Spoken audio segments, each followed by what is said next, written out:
Hello and welcome to Cryptid Encounters from the military. We have a really strange topic today to discuss. One of my longtime subscribers that goes by the name WIDEAWAKEVIKIng told me about a fantastic encounter involving dogmen and women, and I knew I had to let you know about it. As usual, when I am told about encounters, I ask for permission to use it, and he agreed as long as I kept certain details private. This story led me down another path, where I could include other stories within the same realm that I've held on to for quite some time. So, with time permitting, I want to tell you about 3 encounters with cryptids that the military has been willing to talk about. Alien Dogmen. Our first story comes from a longtime subscriber named WIDEAWAKEVIKIng, and the story was given to him directly from a friend and former Marine who wished to keep his name undisclosed. As instructed, he will be referred to as Kevin, and to make things simple, I will be referring to WIDEAWAKEVIKIng by simply Viking. Kevin is a Native American from the Paiute tribe, and he became friends with Viking due to being familiar with his studies and interest in the Native American lore of dogmen. In fact, Viking was even credited for his drawings in the books published by author Bryant Steiger. About 10 years ago, Kevin came to visit the shop that Viking was working at, and randomly mentioned that he had heard that Viking was interested in, and asking elders about, wolf people. With this conversation, Viking was in for quite an unexpected tale. Kevin said that he had been part of a Marine recon unit made up entirely of Native American individuals. The reason behind this was due to much of their missions revolving around areas such as South America, and with their appearance, they found it easy to fit in with the people there. One night the team were en route to a location via helicopter when they received a call that they were needed at a local firefight outside of a village. They were told to land 3 clicks southwest of the village, and their main goal was to cut off any enemy forces that managed to get away that had already engaged the soldiers. The CO, or commanding officer, asked for details as to what to look for, and were simply told to look for tall, well-built individuals that were wearing ghillie suits. Once the team left the helicopter, they set up in an L pattern so as not to cause friendly fire. This is when Kevin noticed that the air had a strange ozone scent to it, and the sounds of gunfire were slowing down. Although one of the weapons heard had an unfamiliar sound to it. He described it as the sound a high-tension wire makes when it is cold. The team then broke up into 3 groups in order to search for their targets. This is where Kevin's group came across something unimaginable. They found a female wolf person leaning against a tree with an obvious wound in her chest. Kevin stated that they knew it was female due to it not having anything between its legs. The creature sat there holding her chest, gasping for air and giving the soldiers a look as if asking for help. The wound was strange, as it appeared not to have been caused by a bullet, but by something that managed to cauterize the hole. While staring in disbelief at what they were seeing, 3 shots came from behind them that killed the wolf person. From the darkness emerged 4 Army Special Forces soldiers. The new arrivals CO identified themselves and demanded Kevin's team do the same. Kevin noticed that 3 of the soldiers were carrying normal weaponry, but the 4th had an odd-looking rifle that had cables attached to it and ended in the backpack, and it had an odd-looking magazine extending from the action. After this, Kevin's unit was informed by the Army CO that their help was appreciated, but there had been a mix-up and their unit shouldn't have been there in the first place. They were then told to regroup and leave the area, but Kevin's CO was requested to stay behind.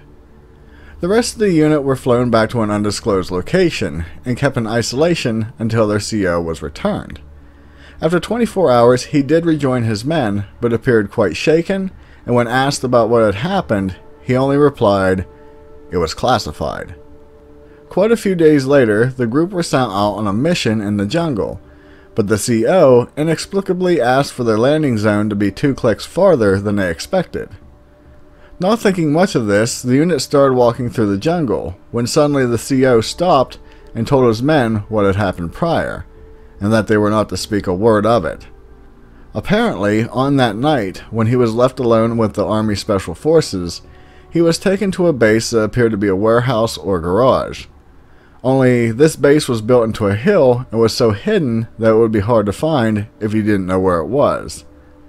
Viking mentioned to me that there are bases like this, especially around Grooms Lake, that are said to be so hidden that you could be standing 3 feet from the door and not realize it. I am aware of these as well, so the idea of a hidden base like this isn't far-fetched, especially since some brave explorers have found the vent pipes leading to these underground bases. Once inside, the CO was taken to an elevator that went down several hundred feet, where he was met with a high-ranking officer whose name was not disclosed to me.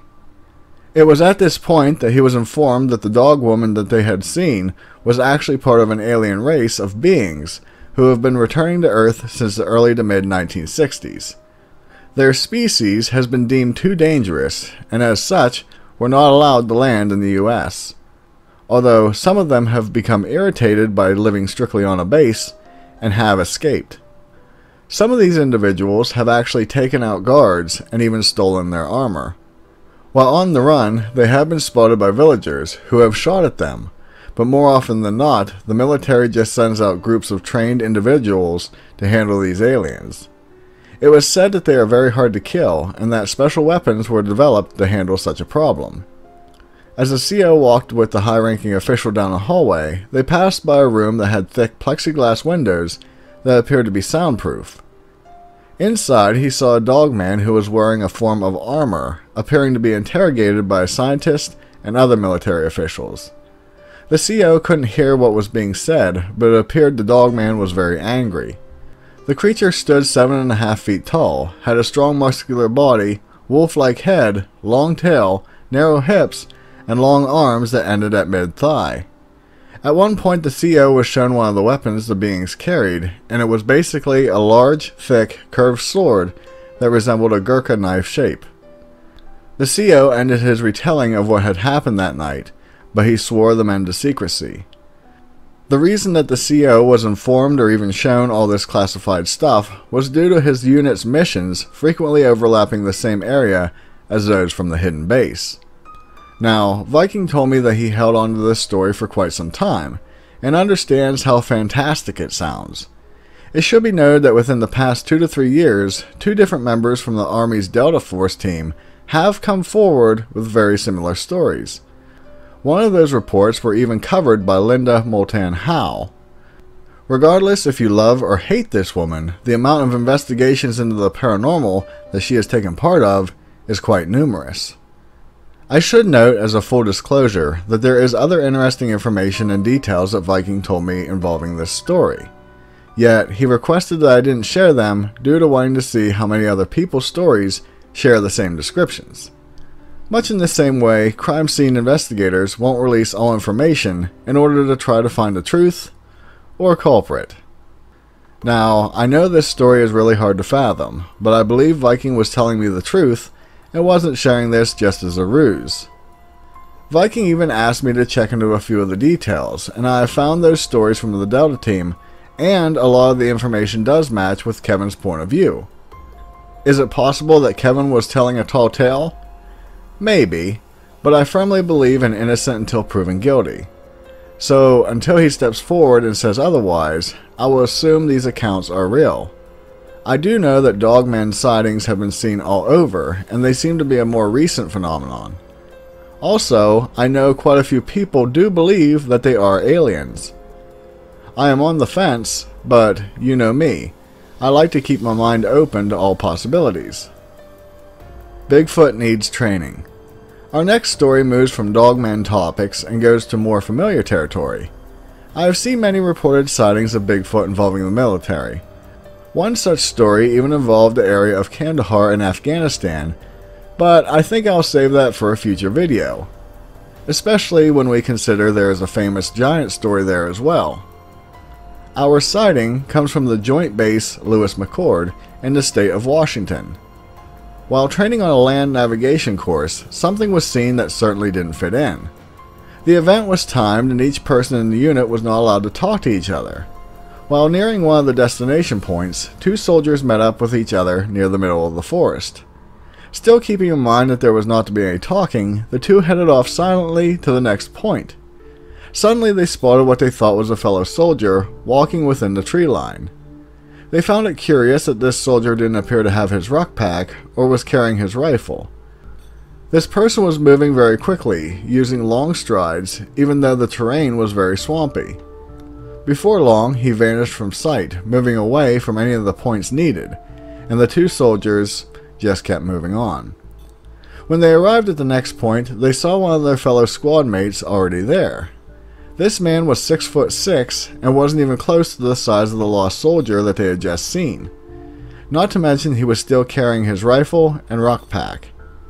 The three whispered amongst themselves as to what they had just seen, and they were informed that the third member had actually arrived at the point coming from the opposite direction that they had come from. All three suddenly became a bit creeped out and decided to check out the area where they had seen the lost soldier. Once there, they found massive footprints in the soft dirt, and they all quickly left before they found out exactly what left them. After the exercise, the men joked about their sighting, but no one could explain what it was.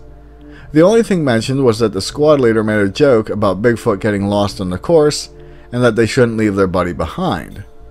So it is clear, I chose to leave names out of this story as well. I mention this since I know you know that I don't care for vague stories. It also goes without saying that the state of Washington has more Bigfoot sightings than pretty much any other state. Just that fact makes me think that this wasn't just someone messing around. World War II, Dogman. Our last story is one that stands on rather shaky grounds, since I can't personally verify any of the information. As such, it is interesting, and there are many sightings that seem to support at least a part of the details. According to the lore, during World War II in 1944, an American soldier by the name of Harold Warren was attempting to bring a swift end to the war by taking out a particular German leader, which YouTube won't allow me to mention. The plan was for Harold to get behind enemy lines and get close enough to his target to complete his mission. However, all did not go well, and the infantryman was captured. At this point in time, the war was nearing an end, and it was well documented that many parties involved had taken an interest in creating a human-animal hybrid for use as a super soldier. This mainly occurred in Russia 20 years prior, involving human-ape trials. Due to this interest in a super soldier, many who were captured were said to be experimented on using various animal sources. Such was the fate of Harold, as he was captured and held in an underground laboratory. While alive, many experiments and tests were conducted on the man, as well as others who had been captured. At the end of the war, a group of soldiers came across the lab and discovered Harold's lifeless body. He was found strapped to a table with indications of being stitched together with many staples, and the effects of the previous tests had mutated his body. The soldiers recovered the body and shipped it back to the Wright-Patterson Air Force Base in Ohio. What wasn't directly said was that the plan was that his body was going to be used for study.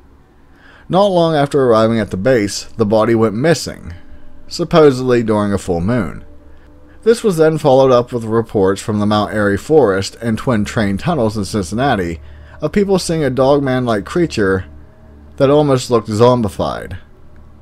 This leads many to believe that the tests performed on Harold Warren were successful, and he now roams about as a deformed dogman.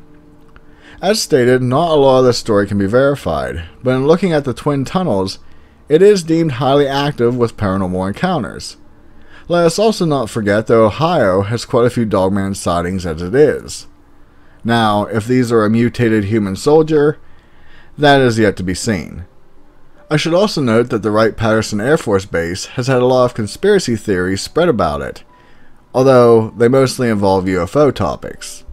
So all in all, who knows, but this is a fascinating story. As I end this, I hope you found these stories quite interesting.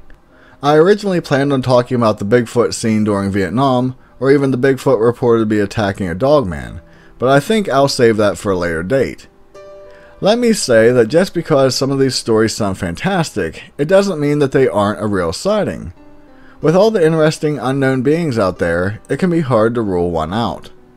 Also, I want to extend a huge thank you to WIDEAWAKEVIKING for sharing this story. I know it can be hard to share encounters sometimes, but I appreciate you sharing yours with our community. As such, I am confident that many of my audience will find this story very interesting. If you haven't yet done so, do please consider subscribing to my channel for more content like this. Also, it would be greatly appreciated if you could share my videos with someone you know who may be interested in this type of genre. With that, be safe, and I'll see you in the next one. Later.